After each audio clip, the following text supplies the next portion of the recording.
Just when you thought Sony had thrown everything they had at us, last week we saw some leaked photos of what we suspect is their newest cinema camera, the Sony FX3. Let's talk about it. So I just got wind of the Sony FX3 the other day with these leaked images, and since then a lot more info has been confirmed and debunked. But what exactly do these photos tell us? Let's start with the obvious and work our way down. Number one, this is a compact cinema camera, maybe a direct competitor to cameras like the Blackmagic Pocket Cinema camera and the Z-Cam, or Z-Cam depending on where you're from. It is a Sony though, so expect it to cost a little more than those brands. It makes more sense to me though for this camera to be like a fly camera for the AirPeak, which is Sony's newest drone that they just announced a few weeks ago. Number two, as far as sensor size, it's most likely going to be a full frame camera. In fact, that was just confirmed by Gaston Shutters. I'll link to his video on the Sony FX3 in the description below. Number three, it's going to be super easy to build this thing out. Check out all these 1/4-20 thread mounts. 3 on the top, 1 on this side, and I'm hoping that there's at least 3 on the bottom as well. All of these paired with what I'm calling the magic hot shoe means there's almost endless possibilities and super clean wiring with compatible gear. And finally, it will be very customizable. I'm counting 6 custom buttons on it, including a button here where on a photo camera would normally be a shutter button. Plus the top handle indicates that the hot shoe will most likely be the same connected hot shoe as in the A7S3 and A1. They both share that. And hey, flip screen lovers, that includes me. We can rejoice because it looks like it's going to have a fully articulating flip screen, but that comes at the price of an electronic viewfinder. Now, let's talk about some not so obvious things about the Sony FX3, and here's where I'm going to get into a little bit of speculation. Check out these small slivers. To me, these look like this. And if that's the case, this could be a game changer. Imagine iPhone quality audio out of a cinema camera. That would be the first time, to my knowledge, that this kind of camera would be equipped with onboard usable audio. And it looks like there might be a dedicated rear-facing mic. It would be incredible if the camera recorded multiple tracks of audio and these mics were included in those tracks of audio. Sometimes you just want some ambient audio, and that rear mic would come in clutch if you're a vlogger or a one-man film crew on an interview set. You know how many times I've been out on an interview set and it's just me and I was trying to figure out what question I had just asked that person in post?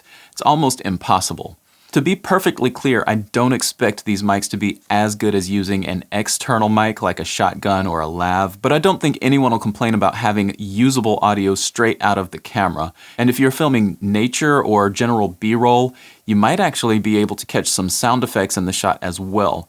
A much welcome added bonus. So it's called an FX3, which means that it'll fit into Sony's cinema line of cameras, but it does take stills as well. That means that this is the perfect camera for you if you're a video-first creator like me.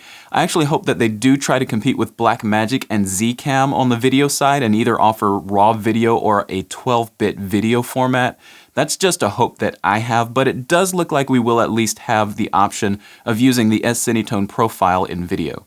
Now the rumors are that it'll be able to shoot 4K at up to 120p, no 8K, and it'll come in at a price point of 3,700 euros, which translates to about $4,600 US. But because of the way taxes work, some have speculated that it could be under $4,000 in the US. That price point does kind of make sense when you look at the recent cameras Sony has released.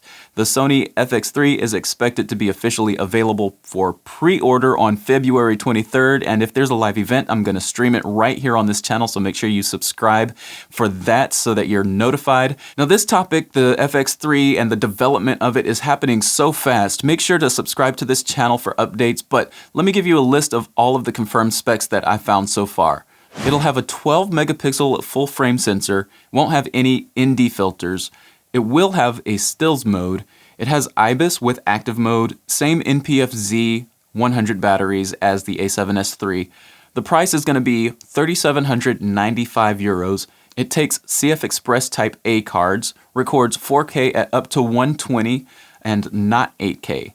Pre-order starts on February 23rd. Again, I plan on live streaming if there is a live event, so stay tuned right here. Click that subscribe button. Do these specs sound familiar to you? Well, they should, because it's basically an A7S3. So what's the difference? I think for one, This will be a video first camera with some more pro features like an SDI output, hopefully a time code sync. And like I said earlier in the video, I think it'll be a much better experience to put on a drone, specifically the Sony AirPeak. Is there anything that you're hoping to see in the new Sony FX3? Let me know in the comments. I read all my comments and try to respond to as many as I can, but remember to keep it respectful. If this camera is anything like what I think it's gonna be, I am super excited. But the big question, do you need this camera? No. No. Well, maybe. Probably yes.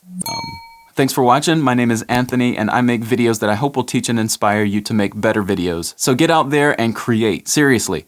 Stop waiting for the perfect camera and just create with what you have. I've got this teleprompter, so I can't, like, maybe I can...